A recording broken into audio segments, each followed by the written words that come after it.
मंडळी, आज आपण अगदी भट्टीवर ज्या पद्धतीचे भाजलेले शेंगदाणे भेटतात की नाही त्याच पद्धतीचे घरच्या घरी कसे बनवायचे ते पाहणार आहोत। अतिशय साधी सोपी पद्धत आहे, अवघड असं काहीच नाही, सहजपणे कोणीही घरी असे शेंगदाणे बनवू शकेल इतकी सोपी रेसिपी आहे। तर हे भाजलेले शेंगदाणे कसे तयार करायचे चला तर पाहूयात। भट्टीसारखे खारे शेंगदाणे बनवण्यासाठी इथे मी शेंगदाणे घेतलेले आहेत। आपले हे साधे शेंगदाणे आहेत, पण ह्या जागी जर तुम्हाला सोलापुरी शेंगदाणे जर भेटले, ते आकाराने थोडेसे असे मोठे असतात, तसे भेटले तर ते घ्या। मला नाही भेटले म्हणून मी जे घरात अवेलेबल होते तेच घेतलेले आहेत। तर एक बाउल भरून हे शेंगदाणे घेतलेले आहेत। इथे गॅसवर मी एका पातेल्यामध्ये पाणी उकळवायला ठेवलेलं आहे। अंदाजे घ्यायचा आहे, जितके शेंगदाणे असतील त्या अंदाजाने पाणी घ्यायचं आहे, म्हणजे शेंगदाणे पूर्णपणे त्या पाण्यामध्ये बुडले गेले पाहिजेत असे। आणि हे पाणी गरम झालेलं आहे, ह्यात घालत आहे मीठ। तर इथे मी 2 ते 3 चमचे इतकं मीठ घालत आहे। मिठाचं प्रमाण हे थोडंसं जास्त आहे आणि हे पाणी आपल्याला उकळवून घ्यायचं आहे। तर इथे पाणी जे आहे ते उकळलेलं आहे आणि पाणी उकळल्यानंतर आपण ह्याच्यामध्ये जे शेंगदाणे घेतले होते ते सर्व शेंगदाणे ह्याच्यामध्ये घालणार आहोत। आणि शेंगदाणे ह्याच्यामध्ये घातल्यावर आपल्याला एक 5 ते 6 मिनिटं हे शेंगदाणे जे आहेत ते उकळवून घ्यायचे आहेत ह्या पाण्यासोबत। आज आपण इन्स्टंट असे खारे शेंगदाणे बनवतोय झटपट, त्यामुळे आपण हे पाण्यामध्ये टाकून उकळवून घेतोय। पण तुमच्याकडे जर वेळ असेल तर तुम्ही मिठाच्या पाण्यामध्ये रात्रभर हे शेंगदाणे भिजत ठेवू शकता। त्याने काय होईल की आपले शेंगदाण्यांमध्ये मीठ जे आहे ते आतपर्यंत जाईल आणि आपले छान असे खारे शेंगदाणे तयार होतील। पण आपल्याकडे आता तेवढा वेळ नाही म्हणून आपण ही स्टेप करत आहोत। तर एक 5 मिनिटं आपण हे उकळवून घेऊयात। शेंगदाणे जे आहेत ते साधारणपणे 6 मिनिटं 6 ते 7 मिनिटं मी उकळवून घेतलेले आहेत आणि तुम्ही पाहू शकता हे बऱ्यापैकी उकळले गेलेले आहेत, व्यवस्थित शिजले गेलेले आहेत। मीठ जे आहे ते आतपर्यंत ह्याच्या लागलं गेलेलं आहे। आता आपण गॅस बंद करूयात आणि हे शेंगदाणे जे आहेत ते काढून घेऊयात। सर्व शेंगदाणे जे आहेत ते मी काढून घेतलेले आहेत आणि इथे पाहू शकता मी एका नॅपकिनवर काढून घेतलेले आहेत। तुम्ही ह्याच्या जागी एखादा सुती कपडा वगैरे वापरू शकता, म्हणजे काय होईल की जास्तीचं जे शेंगदाण्यांचं पाणी आहे ते नॅपकिनमध्ये शोषलं जाईल। तर असेच हे शेंगदाणे जे आहेत ते आपण एक 5-10 मिनिटं ठेवून देऊयात, म्हणजे थोडेसे ते कोरडे होतील।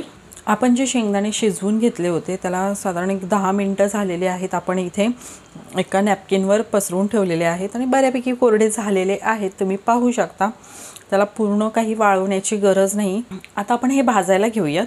शेंगदाणे भाजण्यासाठी इथे गॅसवर मी एक कढई ठेवलेली आहे आणि ह्या कढईमध्ये घालत आहे 1 वाटी इतकं मीठ। तर हे मीठ घेतलेलं आहे आणि ते मीठ आपण ह्याच्यामध्ये घालणार आहोत। तर इथे बारीक मीठ वापरत आहे आणि हे मीठ जे आहे ते आपल्याला व्यवस्थित गरम करून घ्यायचं आहे। ही स्टेप खूप महत्त्वाची आहे। मीठ आपल्याला पूर्णपणे व्यवस्थित गरम करून घ्यायचं आहे। मीठ जे आहे ते आपलं गरम झालेलं आहे। आता गॅस मी कमी करते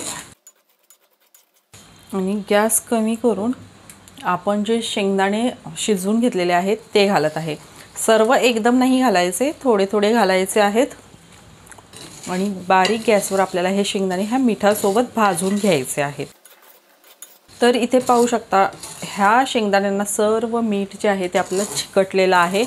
तर ठीक आहे, काहीच हरकत नाही, कारण शेंगदाणे ओले आहेत त्यामुळे मीठ चिकटतं। पण जसजसे आपण शेंगदाणे भाजणार आहोत तसतसं ते मीठ जे आहे ते सगळं निघून जातं।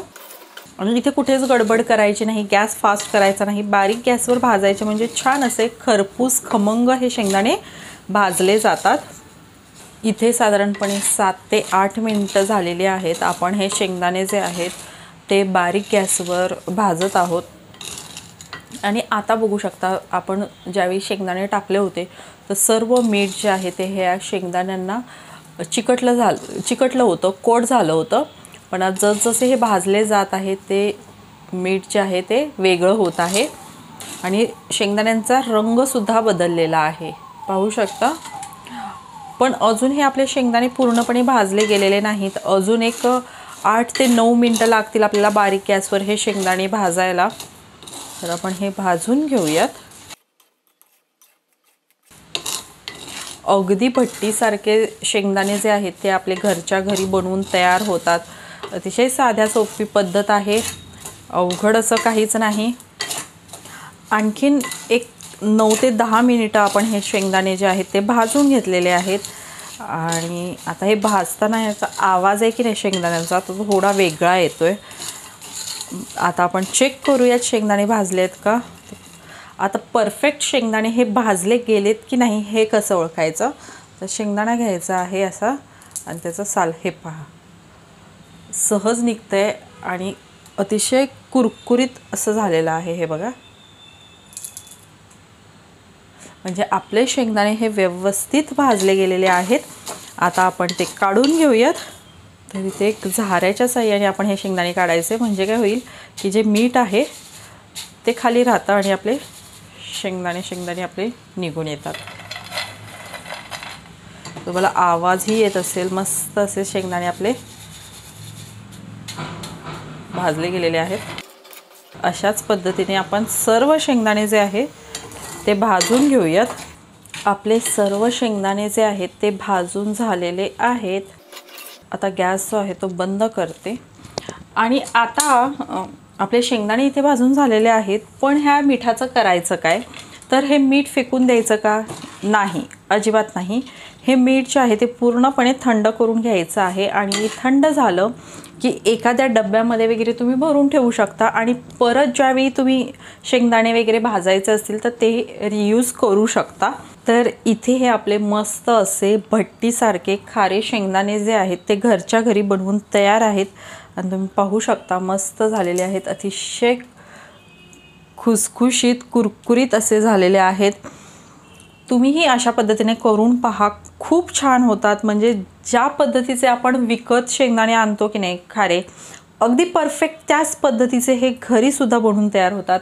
त्यामुळे एकदा तरी नक्की बनवून पहा.